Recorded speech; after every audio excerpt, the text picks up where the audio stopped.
Now, in a historic move that's sure to make waves across the globe, the United Kingdom has finally agreed to return the Chagos Islands to Mauritius after decades of dispute.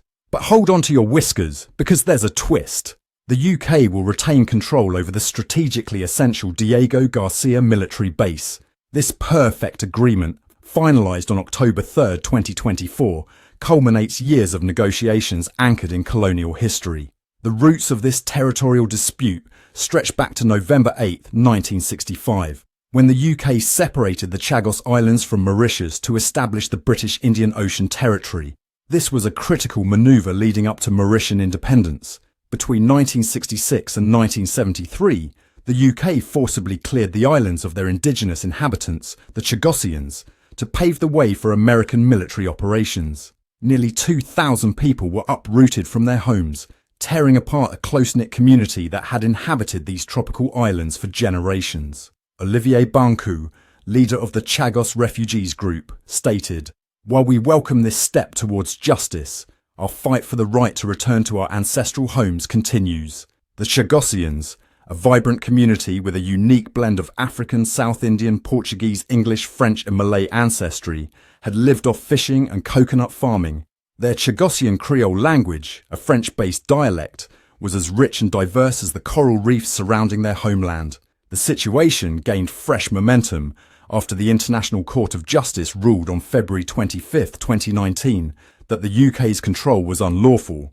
The ICJ, often called the World Court, is the principal judicial body of the United Nations, comprising 15 judges elected for 9-year terms. Its advisory opinion demanded a return to Mauritius, stating the separation was illegitimate. Following this ruling on May 22, 2019, the United Nations General Assembly reaffirmed support for Mauritian sovereignty through a resolution backed by 116 countries. Prime Minister Keir Starmer of the UK played a pivotal role in orchestrating this agreement, emphasising its necessity for both national security and a smoother future relationship between the UK and Mauritius. This agreement not only prioritises national security, but also addresses the historical injustices that have persisted for generations, Starmer asserted, reflecting the dual significance of this decision.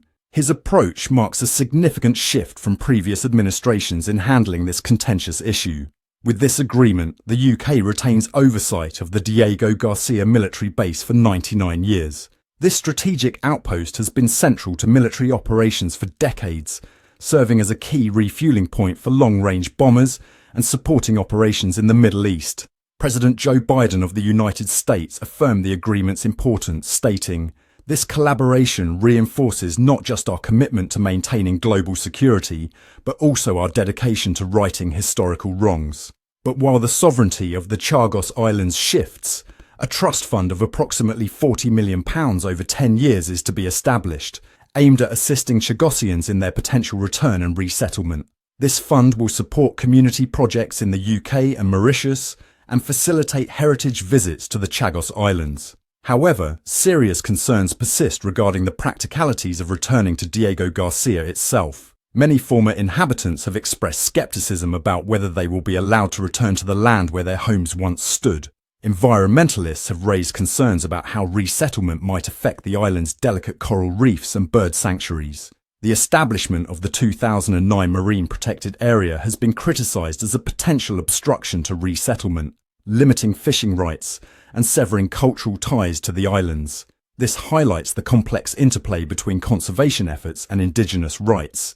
Legal experts suggest this agreement could influence similar cases, such as the Falkland Islands dispute between the UK and Argentina. The ICJ's ruling has transformed prior non-binding opinions into substantive legal effects, compelling states like the Maldives to recognise Mauritius's rights regarding maritime boundaries. This sets a precedent for how international courts engage with territorial disputes and colonial legacies. As we navigate this complex geopolitical landscape, we'd love to hear your thoughts.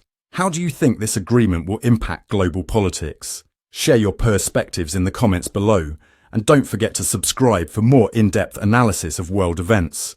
Meow, this cat's out of the bag, and the implications are far-reaching.